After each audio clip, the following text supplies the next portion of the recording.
اعوذ باللہ من الشیطان اللعین الرجیم بسم اللہ الرحمن الرحیم الحمد للہ رب العالمین والصلاة والسلام علی اشرف الانبیاء والمرسلین وآلہ الطیبین الطاہرین اما بعد فقد قال اللہ سبحانہ وتعالی فی القرآن المجید بسم اللہ الرحمن الرحیم یا ایہا الذین آمنوا کتب علیکم الصیام۔ حضرات سامعین، اللہ نے قرآن مجید میں یہ واضح طور پر فرمایا ہے کہ اے ایمان لانے والو، ہم نے تمہارے اوپر روزے واجب قرار دیے ہیں،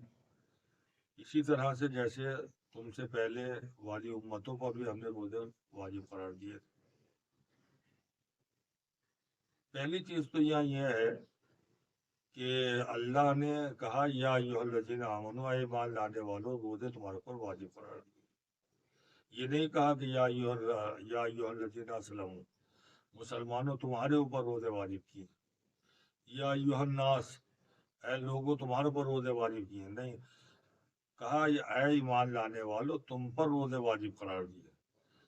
تو جو مومن ہوگا روزہ تو وہی رکھے گا،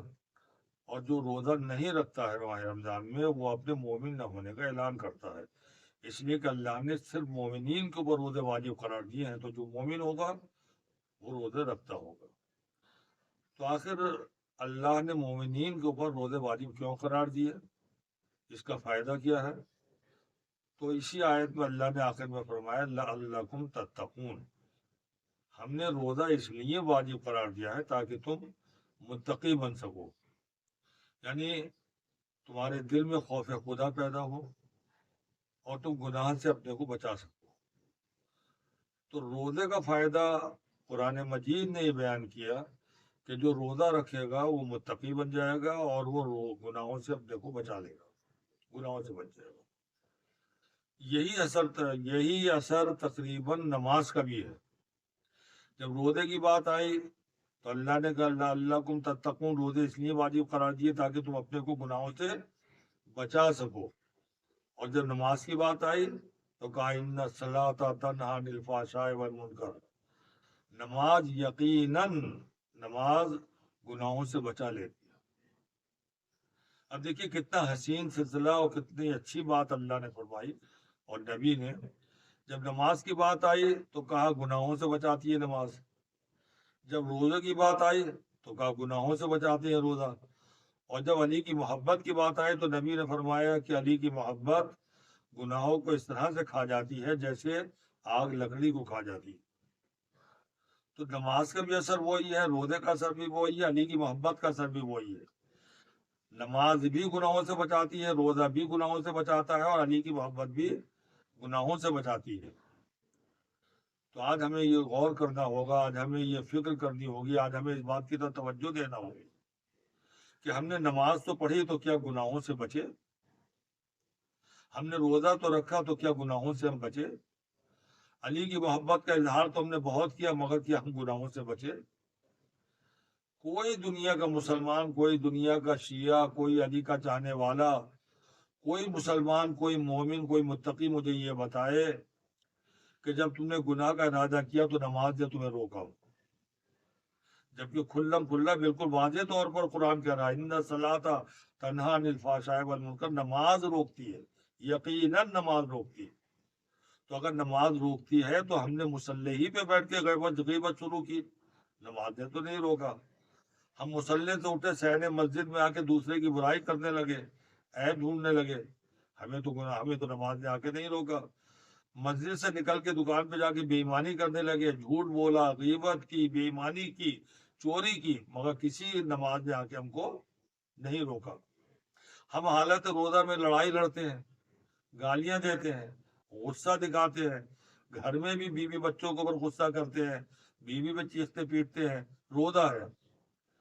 جب ہم گھر میں شور مچا رہے ہوتے ہیں، بیوی کے اوپر غصہ کرتے ہوتے ہیں، بچوں کو ڈانٹتے ہوتے ہیں، یا باہر لڑائی جھگڑا کرتے ہوتے ہیں، یا چوری کا ارادہ کرتے ہیں، یا غیبت کرتے ہیں، یا گناہوں کا ارادہ کرتے ہیں، تو کسی کو ماہ رمضان میں روزے نے روکا؟ آج تک کوئی مسلمان مجھے بتائے۔ قرآن کہہ رہا ہے کہ روزہ رکھنے کے بعد آدمی اپنے کو گناہ سے بچا لیتا ہے اور روزہ گناہوں سے روک لیتا ہے۔ نبی رحمت مرسل اعظم محبوب خدا نے فرمایا کہ علی کی محبت گناہوں کو اس طرح کھاتی ہے جیسے آگ لکڑی کو کھا جاتی ہے۔ تو بتاؤ علی والوں، مجھے بتاؤ کہ علی والے گناہ نہیں کرتے ہیں؟ تو علی کی محبت نے روکا آپ کو گناہ کرنے سے؟ تو کیا میں یہ سمجھوں کہ معاذ اللہ معاذ اللہ معاذ اللہ، جو اللہ نے کہا نماز کے سلسلے میں، روزے کے سلسلے میں، جو نبی رحمت نے فرمایا محبت علی کے سلسلے میں، وہ معاذ اللہ صحیح نہیں تھا؟ یہ تو کوئی سوچ بھی نہیں سکتا، اور جو سوچے گا وہ مسلمان نہ رہے گا، وہ مسلمان کہلانے کے قابل نہ رہے گا۔ تو دوسری صورت یہی رہتی ہے کہ ہماری نماز نہیں ہے، روزہ نہیں ہے، علی کی محبت نہیں ہے۔ اگر صحیح معنی میں علی کی محبت ہوتی، صحیح معنی میں روزہ رکھا ہوتا، صحیح معنی میں ہم نے نماز پڑھی ہوتی، تو نماز بھی روکتی گناہ سے، روزہ بھی روکتا گناہ سے، علی کی محبت بھی روکتی گناہ۔ اب میرے اس دعوے کے ثبوت میں آپ کو بتانا چاہتا ہوں کہ جب لوگ اس بات کے ذہن کے اندر یہ بات آتی ہے کہ صاحب اللہ نے تو کہا تھا نماز روکے گی، روزہ روکے گا، علی کی محبت روکے گی، نہ نماز نے روکا گناہ سے، نہ روزے نے روکا، اور نہ محمد علی نے روکا۔ مگر آج میں اپنی اس مختصر سی تقریر میں آپ کو یہ بتانا چاہوں گا، نماز ہی روکتی ہے گناہ سے، روزہ ہی روکتا ہے گناہ سے، علی کی محبت ہی روکتی ہے گناہ سے۔ یہ ممکن ہی نہیں ہے کہ آپ نماز پڑھیں اور نماز آپ کو گناہ سے نہ روکے، آپ روزہ رکھیں اور روزہ گناہ سے نہ روکے، علی کی محبت دل میں ہو اور غیبت بھی ہو، ناممکن ہے۔ یہ ممکن ہی نہیں ہے کہ علی والے غیبت کریں، علی والے چوری کریں، علی والے ڈاکہ ڈالیں، علی والے ظلم کریں، علی والے کسی کو ستائیں یا دہشت گردی کا مظاہرہ کریں، ہو ہی نہیں سکتا۔ علی کی محبت روکتی ہے، روزہ روکتا ہے، نماز روکتی ہے۔ کیسے روکتی ہے نماز، کیسے روکتا ہے روزہ؟ ہمیں حدیثوں نے سہارا دیا، ہمیں بعض احادیث مرسل اعظم اور ائمہ معصومین کے سامنے آئے، انہوں نے کہا کہ بعض گناہ ایسے ہیں جو اعمال خیر کو ختم کر دیتے ہیں۔ اب غلط فہمیاں دور کیجیے کہ ہم نے نماز پڑھ لی ہے، ہم نے روزہ رکھ لیا ہے، ہمارے دل میں علی کی محبت ہے۔ ائمہ معصومین اور حضور سرور کائنات کی حدیثوں نے ہمیں سہارا دیا کہ بعض گناہ ایسے ہیں کہ جو تمام اعمال خیر کو ختم کر دیتے ہیں۔ یہ گناہ کے بارے میں نے خود اپنی آنکھوں سے پڑھا کہ 40 سال کے اعمال ختم ہو جاتے ہیں۔ ایک مرتبہ گناہ سرزد ہوا تو 40 سال کے اعمال گئے، 40 سال کی نمازیں گئیں، 40 سال کے روزے گئے، 40 سال کی دعائیں گئیں، 40 سال کے اعمال گئے، 40 سال کی یتیموں کی خدمت گئی، بیواؤں کی خدمت گئی، ماں باپ کی خدمت گئی، سب کچھ گیا۔ بعض گناہ ایسے ہیں کہ جو 20 سال 15 سال 10 سال، بعض گناہ ایسے ہیں کہ زندگی بھر کے اعمال ختم ہو جاتے ہیں۔ تو اگر نماز پڑھنے کے بعد میں ہمیں یہ دعویٰ قرآن مجید کا کہ نماز روکتی ہے، یقیناً روکتی ہے۔ جب حدیث سے ہمارے سامنے آ گئی کہ بعض گناہ ایسے ہیں جو اعمال خیر کو ختم کر دیتے ہیں، تو ہر نمازی کو سوچنا چاہیے ہم نے جو نماز پڑھی ہے یہ نماز ہماری باقی رہے، یہ ماہ رمضان میں زحمتیں اٹھا کے جو ہم نے روزہ رکھا ہے وہ روزہ باقی رہے، جو ہمارے دل میں محبت علی ہے، میدان محشر میں محبت علی ہمارے کام آ سکے، اس کا صرف ایک راستہ ہے، نماز پڑھنے کے بعد صبح کی نماز پڑھی۔ یہ صبح کی نماز جو ملائکہ نے اپنے رجسٹر میں آپ کی درج کی ہے، ہمارے نامہ اعمال میں لکھی ہے، صبح کی نماز پڑھ لی، مگر نبی کی حدیث کہہ رہی ہے کہ اگر تم فلاں گناہ کرو گے، غیبت کرو گے، نماز ختم ہو جائے گی، اگر کسی پہ ظلم کرو گے یہ نماز پڑھی ہوئی ختم ہو جائے گی، چوری کرو گے نماز ختم ہو جائے گی، ماں باپ کو ستاؤ گے نماز ختم ہو جائے گی، روزہ رکھا ہے حالت روزہ میں کسی کو ستاؤ گے روزے کا ثواب ختم ہو جائے گا، اگر کھانے کی نیت بھی کر لو گے تو روزہ ختم ہو جائے گا، اگر کوئی گناہ کی نیت کی ہے تو بھی گناہ کا روزہ ختم ہو جائے گا۔ یہ ساری چیزیں حدیثوں کے اندر موجود ہے۔ تو صبح کی نماز پڑھنے کے بعد، روزہ رکھنے کے بعد، اگر یہ چاہتے ہو جو پڑھی یہ نماز یہ باقی رہے، یہ ختم نہ ہو، اسے کوئی نقصان نہ پہنچے، تو صبح کی نماز سے لے کر اور ظہر کی نماز تک